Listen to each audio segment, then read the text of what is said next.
The late afternoon light poured through the trees that lined Haverly Oaks, painting long shadows across the neat driveways and polished lawns. The air smelled faintly of cut grass and the sterile calm of suburban order. But the illusion of peace shattered the moment the police sirens pierced the air. Their shrill echo bounced off the rows of identical houses, and curtains fluttered as neighbors peeked through blinds, drawn by curiosity that always outweighed compassion. On the cracked driveway of House 14 stood Ethan Ward, a thin, soft-spoken 16-year-old in a gray t-shirt and worn sneakers. His hands trembled as two officers flanked him, their voices clipped and stern. "Step back, son," one ordered, his hand resting on his belt. Ethan swallowed hard, his throat dry. The paint can that had rolled near the curb, a cheap brand of blue spray paint, wasn't even his. It had been there since morning, left by a landscaping crew repainting curb numbers.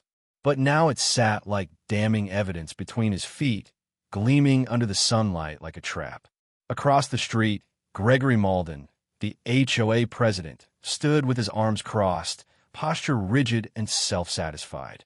His polo shirt was tucked sharply into khaki pants, his sunglasses reflecting the chaos he'd orchestrated. "That's the one," he said to the officers, his voice calm, deliberate. Caught him spray painting the sidewalk again. "We've had several complaints." He adjusted his watch, pretending to check the time, but his smirk betrayed him. Ethan opened his mouth, voice shaking. "Sir, I didn't." "Quiet, kid." Malden cut in sharply, his tone cold. "We've got proof. You think you can deface community property and get away with it? Not here."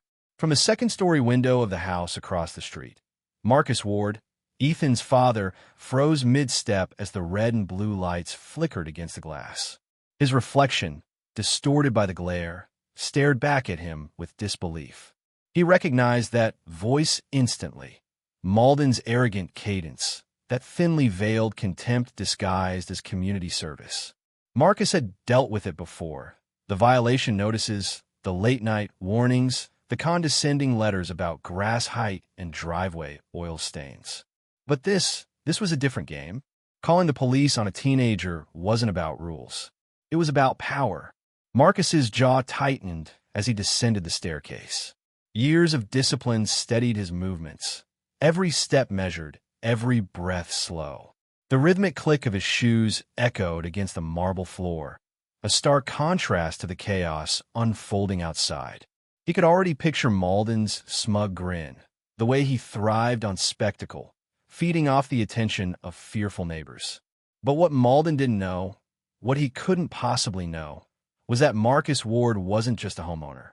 He was a man who had spent 15 years in federal service, trained to handle threats far greater than a small-town tyrant with a clipboard. As Marcus opened the front door, the heat hit him first, followed by the murmur of gathering neighbors. He saw Ethan standing rigid beside the patrol car, his shoulders tense and eyes wide with fear. The officers loomed over him, not aggressive yet, but firm. "Sir," one said to Malden, "you said you witnessed the act?" "I did," Malden replied smoothly. "I saw him with my own eyes. Spray can right there, clear as day." Marcus stepped off the porch, his voice carrying across the driveway. "That's a lie." The sound silenced the street. Every eye turned toward him as he approached, tall, composed, and unreadable. Ethan's relief was immediate, though his fear didn't fade. "Dad." "It's all right, son," Marcus said softly, never breaking stride. One of the officers held up a hand. "Sir, please stay back. We're conducting an inquiry." Marcus stopped 3 feet away, the sunlight glinting off the faint badge-shaped outline beneath his jacket. His tone was calm, but edged with quiet authority. "Inquiry? Over what?" A can of paint someone else left on a sidewalk. His gaze drifted to Malden, who stiffened. "Greg, you sure you want to double down on this?" Malden's smirk widened, though his confidence wavered at the edges. "I'm simply enforcing community rules, Marcus. You of all people should understand how laws work." "Oh, Ido," Marcus replied evenly. "And I also know false reports can ruin people's lives." A flicker of uncertainty passed through the younger officer's eyes. He glanced at his partner, then at Marcus. There was something about the man's tone, steady, professional, and commanding that didn't align with a simple homeowner confrontation. Marcus exhaled slowly, his eyes moving from Ethan's shaking hands to the paint can glinting beside the curb. "Before you proceed, officer," he said, slipping a small black leather wallet from his jacket, "you might want to see my credentials." The older officer took it, flipping it open. His expression shifted instantly, from suspicion to respect, then to alarm. He snapped to attention, his partner following a moment later. "Sir," the officer said, his tone formal now, "we weren't aware you were." "You wouldn't be," Marcus interrupted gently. "I'm not here in that capacity. Just a father protecting his son." Across the street, Malden's sunglasses couldn't hide the sudden tension in his eyes. "What's this about?" he asked, his voice losing its previous certainty. Marcus turned toward him slowly. "It's about you making a false accusation against a minor. And if I'm correct, you've been filing quite a few of those lately." The neighbors' whispers grew louder, circling like wind. One of them, a quiet man named Peter Alden, stepped out of his garage, holding a phone. "Greg, I think you should back off," he muttered. "We've all seen you following the kid around lately." Malden snapped, "Stay out of this, Peter." His mask cracked for the first time, his voice louder, sharper than intended. He turned back to the officers. "I'm just trying to keep the neighborhood safe. We can't have vandals running loose." Marcus's voice dropped to a low calm that carried more weight than any shout. "Then you should start by policing your own actions." He pointed subtly toward the corner of his house, where a small black dome blinked faintly in the sunlight. "My security cameras have been recording since morning. They'll show exactly who brought that paint can onto the curb.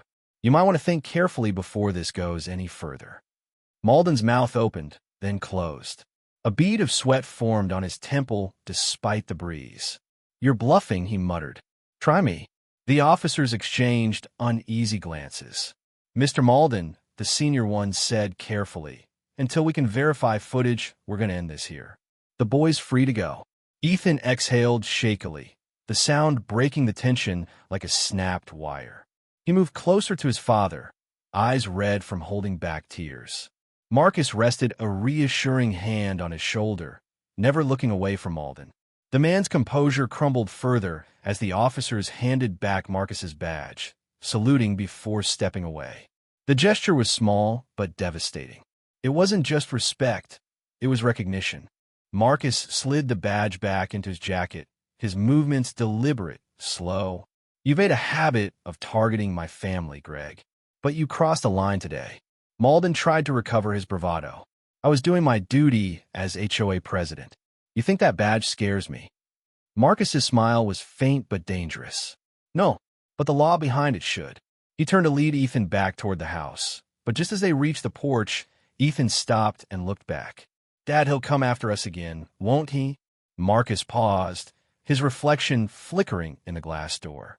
"Maybe," he said quietly, "but next time, he won't see it coming."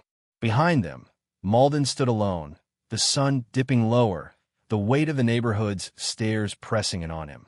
For the first time, the man who ruled Haverly Oaks with fear found himself without an audience, without power. He straightened his shirt, muttering under his breath, but even he could hear the tremor in his own voice. Inside the war home, silence settled like a storm waiting to break. Ethan sat on the couch, still shaken, while Marcus poured a glass of water and set it beside him. "You did nothing wrong," Marcus said gently. "Never forget that." Ethan nodded weakly, his voice small. "He hates us." Marcus leaned back, staring out the window where the police cars had just been. "People like him don't hate," he said. "They fear what they can't control." In that quiet moment, Marcus's phone buzzed. A text from one of his old colleagues blinked on the screen. "You sure you want to handle this on your own? We can help." He stared at it for a long moment before locking the screen. "Not yet," he murmured. "This one's personal." Outside, the last traces of sunlight faded, leaving the street cloaked in orange dusk. The air grew still again, almost pretending that nothing had happened. But Marcus knew better. Beneath the calm, the first battle lines had been drawn. As he closed the blinds, his mind replayed the look on Malden's face, the smirk faltering, the confidence bleeding into panic. The war hadn't even begun, and already Marcus knew how it would end. Karen thought she could control this neighborhood. Marcus thought coldly, but she had just declared war on the wrong man. The morning after the confrontation, the neighborhood of Haverly Oaks looked deceptively calm. Sunlight streamed through the manicured trees, lawns glistened with dew, and the hum of sprinklers filled the air. Yet beneath that suburban perfection pulsed something poisonous. The influence of one man who ruled it all like a miniature dictator, Gregory Malden. Gregory's day began, as always, with a ritual of control. He stood in front of his mirror, adjusting his collar until not a crease remained. The reflection that stared back wasn't just of a man in his 40s. It was of someone who believed he had finally mastered the art of appearing important. His home office, once a simple spare room, now looked like the command center of an empire. HOA bylaws framed on the wall, a massive corkboard with property maps, and a tablet full of violation reports. Each red pin on the board represented a resident who dared to challenge him. Some pins had dates, others notes in fine handwriting. Been left out, 10/12, untrimmed hedge, 9/28, Marcus Ward. Ongoing. He sipped black coffee, scrolling through his emails with a grin. Another anonymous complaint had just come in about loud music from the Ward's property. It was fake, of course, one of several he'd written himself under different names. To Gregory, these weren't lies. They were tactics, small chess moves in a neighborhood where he alone understood the rules. Order needs enforcement, he muttered to himself, and I'm the only one willing to do it. By mid-morning, he was walking the street, clipboard in hand, inspecting lawns like a military commander reviewing troops. He loved the way people avoided eye contact when he passed. It made him feel powerful, necessary, but his pleasure soured when he saw Marcus Ward's house at the end of the cul-de-sac. Perfect lawn, clean siding, not a single violation in sight. Even the driveway was spotless. Gregory clenched his jaw. He hated Marcus, though he could never quite explain why. Perhaps it was the man's calmness, that infuriating composure that made Gregory feel small. Marcus never raised his voice, never flinched when threatened with citations. He simply listened, nodded, and carried on. That kind of restraint felt like defiance. It made Gregory's authority feel hollow.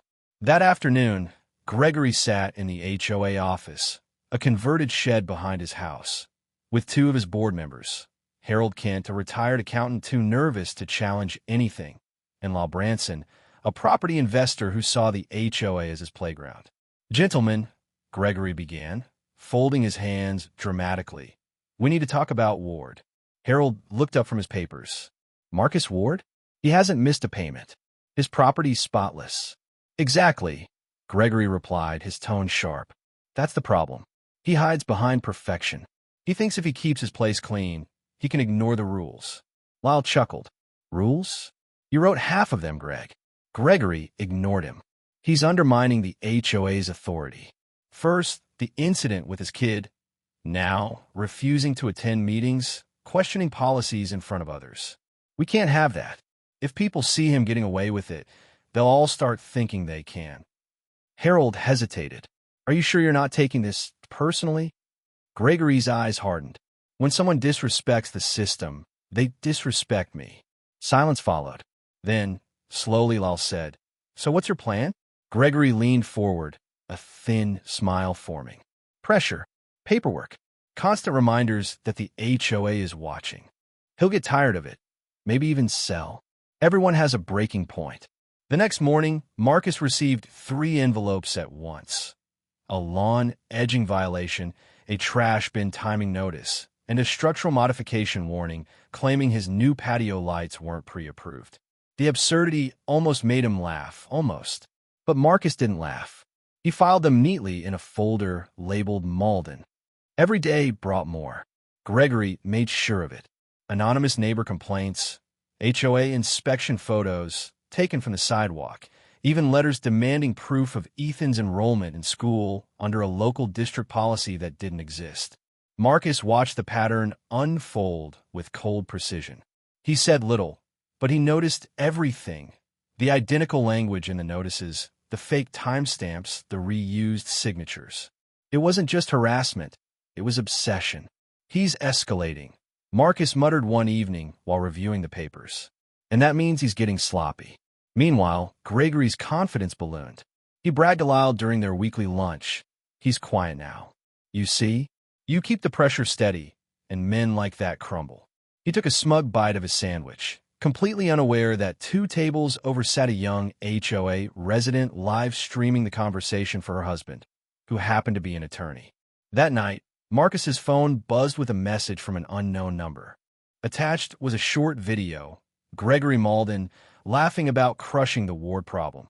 Marcus stared at the screen for a long time before setting it down. His instincts as an investigator stirred. Patience, observation, timing. He didn't need confrontation. He needed documentation. The following week, Marcus installed 2 new security cameras, one disguised as his mailbox post and another on his roof eave. He didn't hide them entirely, a subtle warning. But Gregory didn't take the hint. Instead, he doubled down, calling for an urgent community meeting to discuss ongoing issues of noncompliance. The meeting was held in the clubhouse, a sterile beige room filled with folding chairs and suspicion. Dozens of neighbors attended.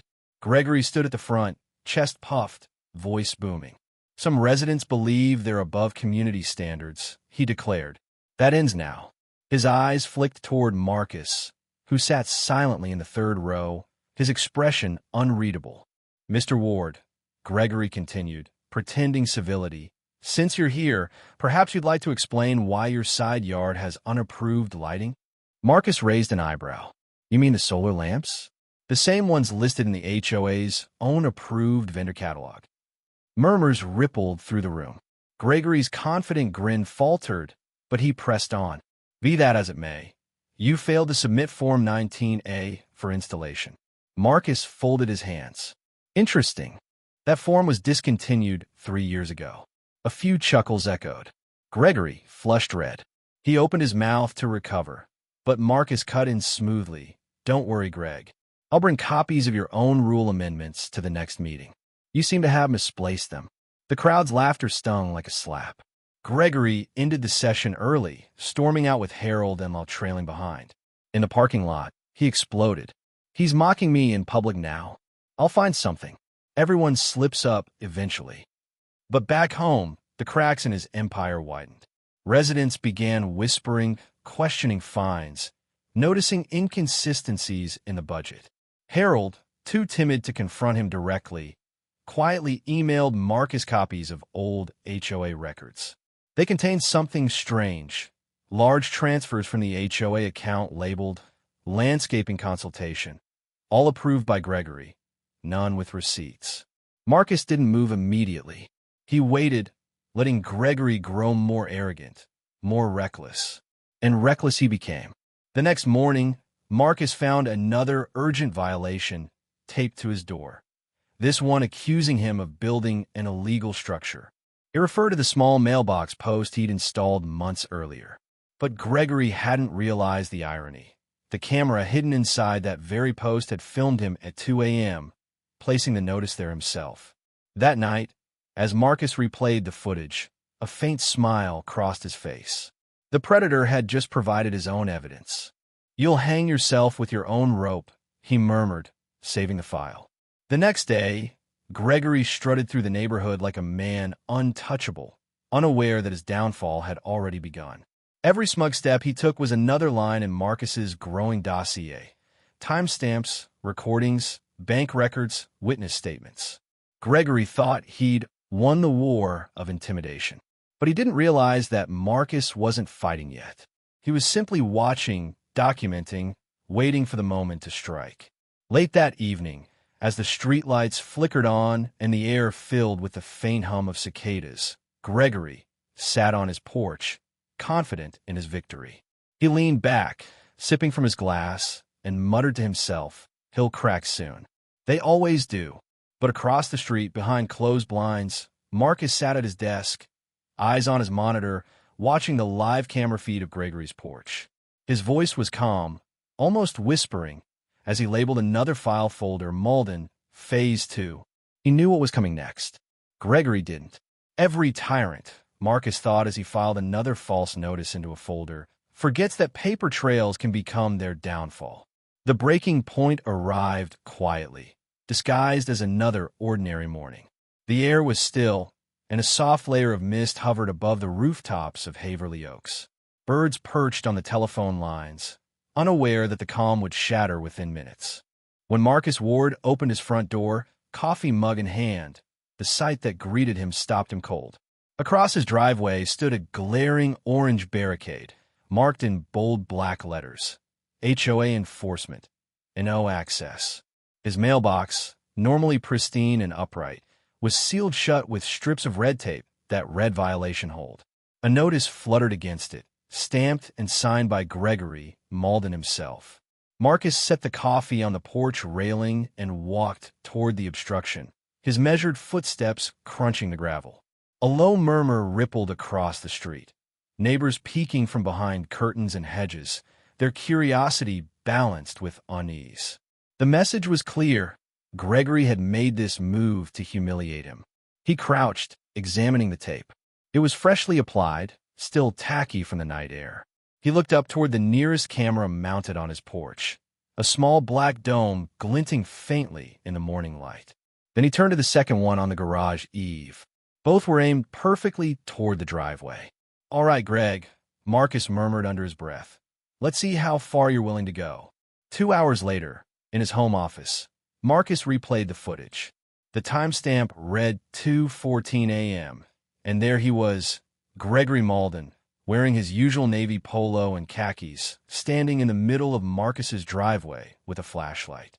Behind him, another board member, Lal Branson, held a roll of tape and a clipboard. Their hushed voices were clear through the security audio. "Make it look official," Gregory whispered. "The more dramatic it seems, the more the neighbors will talk."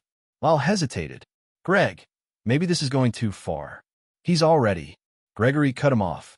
"No one is untouchable. He thinks he's above the HOA because he used to work for the government. This will remind him who's really in charge." Marcus paused the footage, leaning back slowly. His jaw tightened, but his face remained unreadable. That line, "used to work for the government," wasn't just arrogance. It was a threat. Somehow, Gregory had found out about his past, and that meant he had crossed into dangerous territory. Later that afternoon, as Marcus was cleaning the tape residue from his mailbox, Gregory's car rolled up. He parked deliberately in front of Marcus's home, stepping out with his clipboard tucked under one arm, that familiar smirk spreading across his face. "Morning, Ward," he said casually, pretending not to notice the tension. "I see you found the notice. We take community standards very seriously here." Marcus stood upright, wiping his hands on cloth. "Community standards? Or personal vendettas?" Gregory's eyes narrowed slightly. "You really should watch your tone, Agent Ward. Or should I say ex-agent?" The words sliced through the air like a blade. Marcus didn't react immediately. His face remained calm, but his pulse quickened. Very few people in town even knew his former occupation. The implication was chilling. Gregory had gone digging somewhere he shouldn't have. Marcus took a slow step forward, his voice calm but sharp. "You've been busy, Greg. I hope you enjoyed the midnight stroll. The cameras caught your best angle." Gregory's smirk faltered for the briefest second, but he quickly recovered. "You think your little gadgets can intimidate me? This is HOA business. You wouldn't want your past career to become public knowledge, would you?"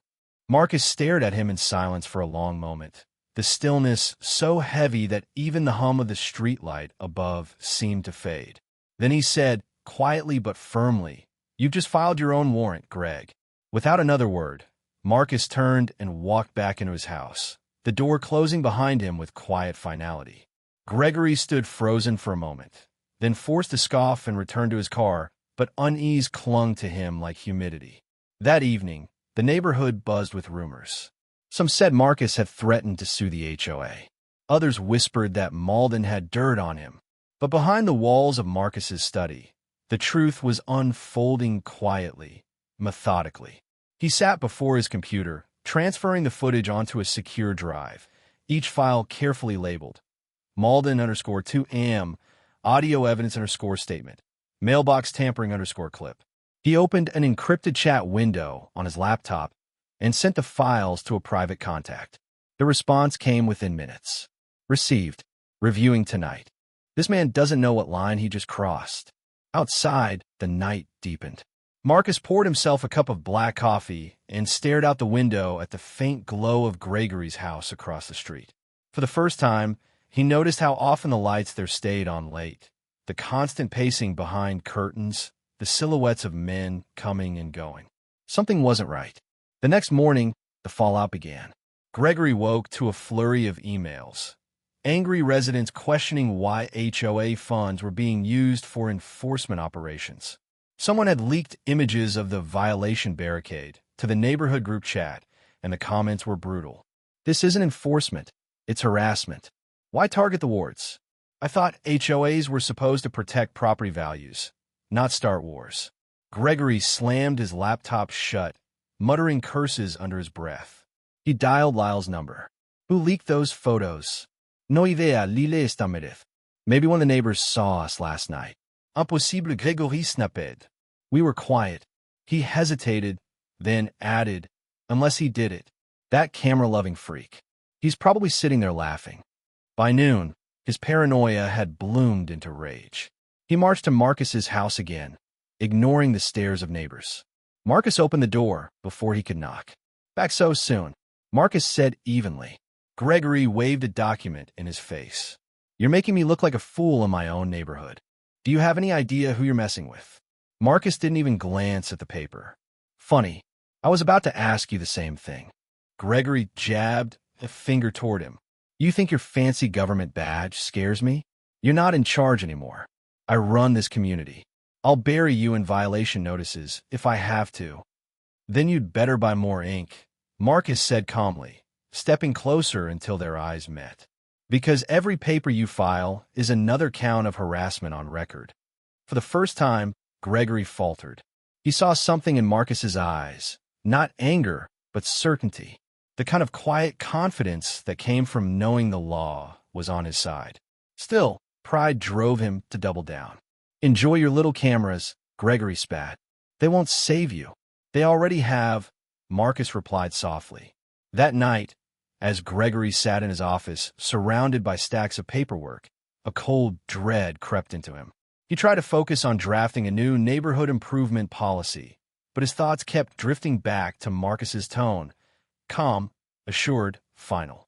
At 11:47 p.m., his phone buzzed. A new email notification appeared from an anonymous sender. The subject line read, Unauthorized Data Access Inquiry. The body of the message was worse. A notice from a federal compliance office confirming that someone from the HOA's internal email domain had attempted to access a restricted personnel database. Gregory's hands went cold. He knew instantly what it referred to. The moment he'd asked a friend in insurance claims to look up Marcus Ward's record. What he didn't realize then was that the system he'd prodded belonged to federal law enforcement. His favor had triggered an internal alert. He slammed the laptop shut and leaned back, breathing heavily. For the first time, he understood that his game might have gone too far. Across the street, Marcus's office glowed faintly in the darkness. He sat alone, reviewing documents, the sound of the keyboard tapping steadily, like a metronome of patience. He wasn't celebrating. He was preparing. He knew men like Gregory didn't stop until they were forced to. And now, he was ready to force it. In the days that followed, whispers spread faster than HOA letters. Neighbors began noticing strange inconsistencies. The missing funds, the new security fees on their monthly statements, the late-night visits to the HOA shed. Gregory's once-iron authority began to crumble under quiet suspicion. Harold Kent, the timid accountant on the board, finally broke his silence. He approached Marcus one afternoon, his voice trembling. Mr. Ward, I think you should see this. He handed Marcus a sealed folder, a record of budget transfers, all signed by Gregory. The amounts were large. Too large. Marcus took the folder without a word, scanning the signatures. The corners of his mouth lifted ever so slightly. Thank you, Harold. This helps. As Harold left, Marcus turned toward his window, watching Gregory pacing across his lawn in the distance, barking orders at a landscaper. The man's arrogance was now mixed with desperation, an empire crumbling from within. Marcus set the folder down and poured another cup of coffee, the steam curling upward like smoke from a quiet fire. He watched it fade, his expression unreadable. "Let him dig," he said softly, almost to himself, his voice steady in the still air. "The deeper he goes, the more he buries himself." The night before the board meeting, Marcus Ward sat in his dimly lit study, the glow from his laptop casting long shadows across the room. Rain tapped against the window in steady rhythm, each drop mirroring his deliberate patience. On the desk before him lay 3 items: a stack of HOA letters marked violation, a black folder labeled Malden, and a flash drive no larger than his thumb. His eyes moved between them with the precision of a man assembling a puzzle whose outcome he already knew. For months, he had been building this moment, slowly, methodically, ensuring that every move Gregory Malden had made would corner him in his own arrogance. Marcus clicked through video footage on his screen. Each clip told the same story in a different light. Malden trespassing, altering timestamps, whispering threats, laughing during nighttime inspections. Every date was documented, every file cataloged. To most, it would seem obsessive. To Marcus, it was strategy. He wasn't merely gathering evidence. He was building inevitability. At the bottom of his email inbox sat the final confirmation. County auditor acknowledges receipt of your complaint. Preliminary review suggests financial irregularities. Further investigation pending. Marcus leaned back, exhaling slowly. The trap was set. Across the street, the Malden house still blazed with light. Through the thin curtain, Marcus could see Gregory pacing back and forth in his office, gesturing wildly on the phone. The sight drew a faint smile from Marcus. "Still fighting the storm you started," he murmured. Then, his expression hardened. "Tomorrow, the neighborhood learns who you really are." Morning broke with humid stillness. The storm had passed, leaving the air heavy but clean. The Haverly Oaks Community Hall was already packed when Marcus arrived. The fluorescent lights buzzed faintly above the crowd of residents, their whispers rising and falling like restless waves. The tension was tangible. For weeks, the community had lived under a cloud of gossip, talk of missing funds, midnight enforcement patrols, and the bizarre standoff between Malden and Marcus Ward. At the front of the room, Gregory Malden stood beside the podium, his grin polished and confident. He wore a pressed navy suit, and his signature sunglasses perched on his head like a crown. His voice, when he spoke, carried a practiced authority. "Thank you all for coming," he began. "I know there's been a lot of speculation, but tonight will set the record straight. The HOA has always operated with transparency, integrity, and—" He was interrupted by a mutter from the audience. "Then why are our fees higher and our roads unfinished?" Another voice followed, sharper. "And where's the new playground fund money?" Gregory's smile stiffened. "We'll get to all of that," he said quickly. "But first, we must address continued violations by a certain homeowner who has disrupted the peace of this neighborhood." All eyes turned toward Marcus, seated near the back, calm and still. He wore a charcoal gray jacket, his demeanor unreadable. When Gregory gestured toward him with feigned pity, Marcus simply rose to his feet, unhurried. "Mr. Ward," Gregory said, spreading his hands, "perhaps you'd like to explain to everyone why you've been so resistant to community standards?" Marcus stepped forward, each footstep echoing faintly on the tile. The murmurs quieted. The air seemed to tighten. He reached the front table, set down his thin black folder, and spoke in a tone both steady and deliberate. "Before you discuss my property," he said, "you might want to address these." He opened the folder. Inside were printed screenshots, transaction logs, and photographs. He turned one toward the audience, a document showing multiple late-night withdrawals from the HOA account under the label Community Repairs, all approved by Gregory Malden. Another showed an email chain in which timestamps had been manually altered to backdate decisions. And then came the final page, a still frame from security footage showing Gregory at 2 a.m., sealing Marcus's mailbox with red tape. The silence that followed was suffocating. Then came the gasps. One neighbor muttered, "That's him." Another whispered, "Is that even legal?" Gregory's face drained of color. "This is absurd," he snapped, his voice cracking. "Anyone can fake screenshots." Marcus didn't flinch. "That's why I didn't come empty-handed." He gestured toward the projection screen behind the podium. A moment later, the room darkened as the first video began to play. Real footage from Marcus's cameras. The image was clear. Gregory Malden, flashlight in hand, instructing Lyle Branson to make it look official. The timestamp blinked in the corner. Lyle, seated a few rows behind, shifted uneasily and muttered, "He told me it was approved." Gregory spun around. "You keep quiet, Lyle." But it was too late. The audience had seen enough. The whispers turned into open outrage. Marcus's voice cut through the noise. "The county auditor has already received copies of these files. What you're seeing tonight is just a preview." Gregory's bravado crumbled. He turned back toward Marcus, his tone desperate. "You think this will scare me? I've been president for 7 years."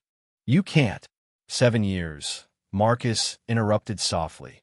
"And in that time, over $50,000 of resident funds went missing. You blamed maintenance costs, but the county found no records of the contractors you claimed to hire." He lifted another page, holding it up for everyone to see. "You even billed the HOA for security lighting upgrades on your own house." A few residents stood, shouting accusations now. "That's theft. You used our money. We trusted you." Gregory raised his voice above the din. "You're lying. This is a smear campaign." Marcus stepped closer, his calm composure cutting through the chaos like a blade. "If you want to call it a lie, take it up with the 2 officers outside." Right on cue, the doors at the back of the hall opened. 2 uniformed men entered, badges glinting under the lights. Their presence silenced the room instantly. One of them stepped forward and addressed Gregory directly. "Mr. Malden, we're here on behalf of the county investigator's office. We'd like you to come with us for a few questions." Gregory stumbled backward. "You can't do this in front of everyone." Marcus met his gaze, voice low but firm. "You should have thought of that before you taped my mailbox at 2 in the morning." The officers approached. Gregory's protests grew weaker, his words tumbling into incoherence as they guided him toward the exit. "This is a mistake. You're all going to regret this," he barked, but his tone carried no conviction. As the doors closed behind him, a hush settled over the room. The residents sat frozen, processing the spectacle they had just witnessed. Then slowly, the murmurs returned, this time directed not at Marcus, but at each other. Relief, shock, and vindication filled the air in equal measure. One older man near the front rose to his feet. "So that's where our road repair money went," he said bitterly. "Right into his pocket." Another voice added, "It's about time someone stood up to him." Marcus remained silent for a moment, letting their words replace his own. Then he spoke, not from triumph, but from quiet conviction. "This isn't about revenge," he said softly, addressing the entire room. "It's about respect, something he forgot how to give." A long pause followed. Then, as if the entire neighborhood exhaled at once, applause broke through the tension, measured at first, then rising in strength. The clapping echoed against the walls of the hall, not just for Marcus, but for the end of something oppressive. As the noise faded, Marcus gathered his folder, sliding the papers neatly back inside. He glanced at the now empty chair where Gregory had stood minutes before and whispered under his breath, "Every empire falls the same way, slowly at first, then all at once." He stepped outside into the evening air, the sunset painting streaks of amber across the horizon. The breeze carried the faint sound of voices behind him, neighbors already talking about reform, elections, and audits. For the first time in months, Haverly Oaks felt alive again. Marcus walked down the path toward his car, the faint smile on his lips illuminated by the streetlight's glow. He wasn't celebrating.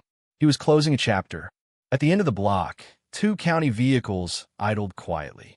One officer gave a respectful nod as Marcus passed, and he returned it without a word. He didn't need to look back to know that Gregory Malden's reign was over.